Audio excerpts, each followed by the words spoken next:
How's it going, guys? I hope you guys having a great week. So I'm back today with another What Do We Know So Far video. We're going to pick up this series again and try and do these on a month-by-month basis.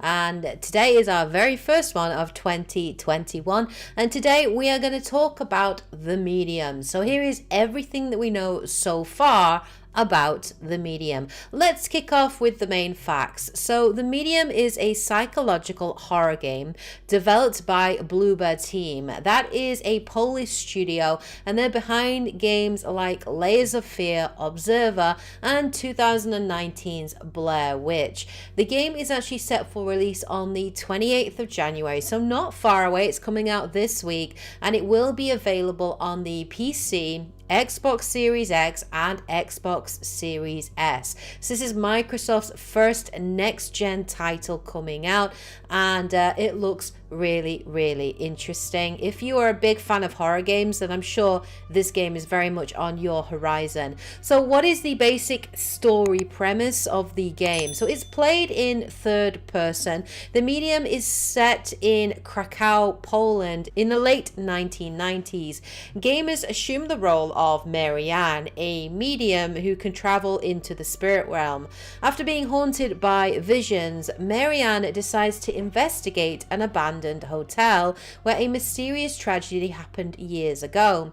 Marianne is special in that she has the ability to travel between the real world and the spirit world in order to uncover the mystery of what happened. As a medium, Marianne's goal will also be to bring peace to lost souls that she encounters in the spirit world. From what we can glean from the trailers and developer interviews, most of the game actually takes place at the Niwa Hotel, and there are actually two characters that Marianne will keep running into during the course of the story, and we've seen these characters in some of the trailer footage and gameplay footage that's been released. First off, there's Sadness. Now, Sadness is a little girl that's stuck at the Niwa Hotel and sports a very creepy mask.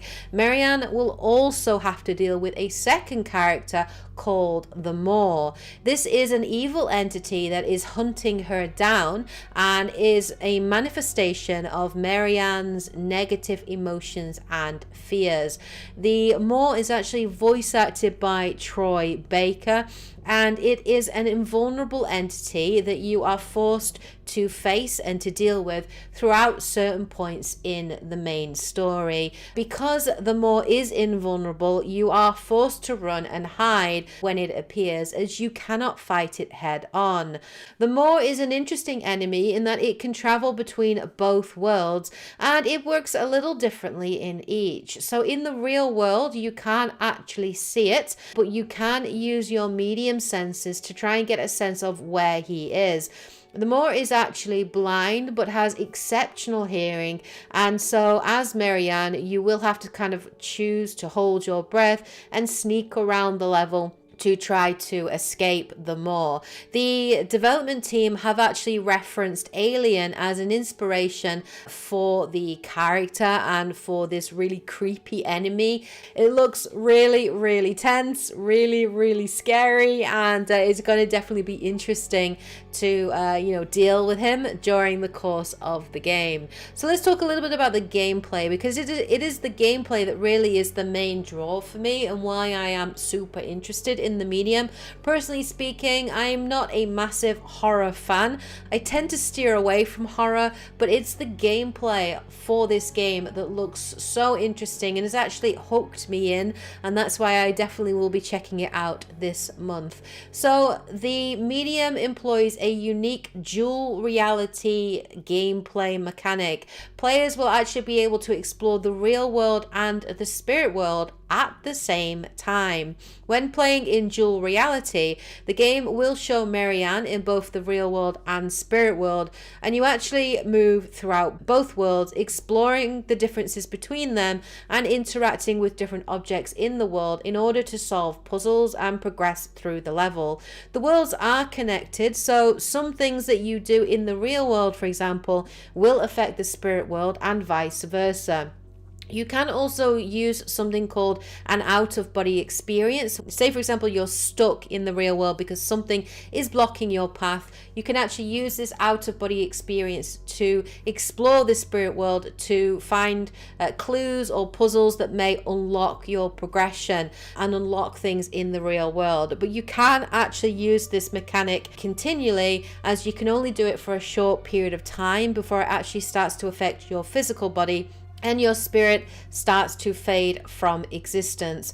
According to the press release from the developer, a third of the action will take place in the real world, a third solely in the spirit world, and then a third will actually take place in both realms simultaneously. The game will use a fixed camera angle, very similar to the original Resident Evil or Silent Hill games, and this is done purposefully to allow players to see as much as possible in both worlds, but also apparently to prevent issues with motion sickness that a player controlled camera may result in. Apparently the development team experimented with a kind of an over-the-shoulder player controlled camera, and they just found that people got really motion sick and it was really difficult to work that, particularly given the dual reality gameplay mechanic and how that kind of works. The two worlds will be shown throughout certain points in the story, and they will be shown as both vertical and horizontal split screens. Marianne will also have special psychic abilities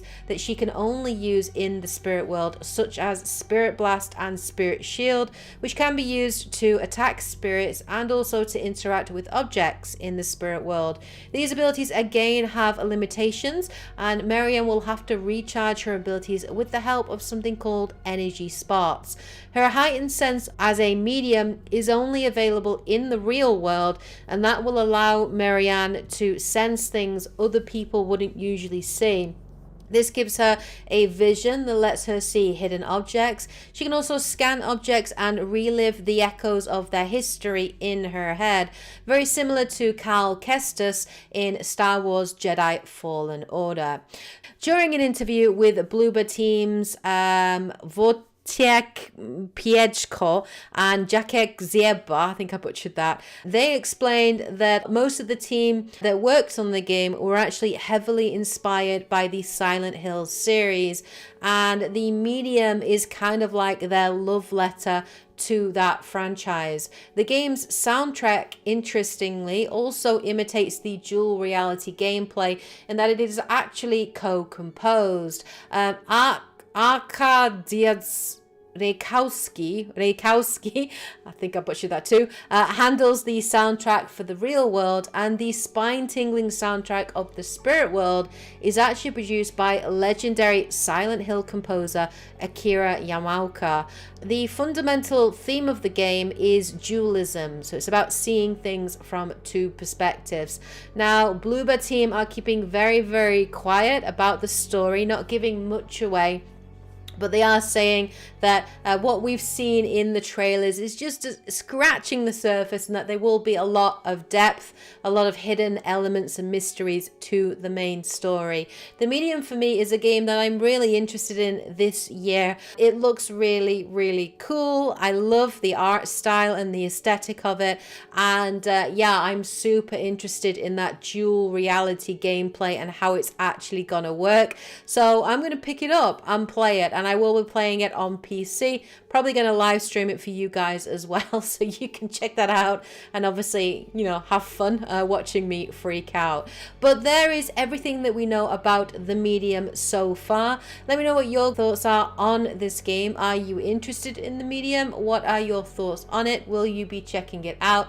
Hope you guys found this video useful and informative. If you did, please remember to support the channel by liking, commenting and subscribing. We'll be back again next month with another What Do We Know So Far video, so please look forward to that. But yeah, hope you guys having a great week of course. Take care, and as always, happy gaming. Bye guys.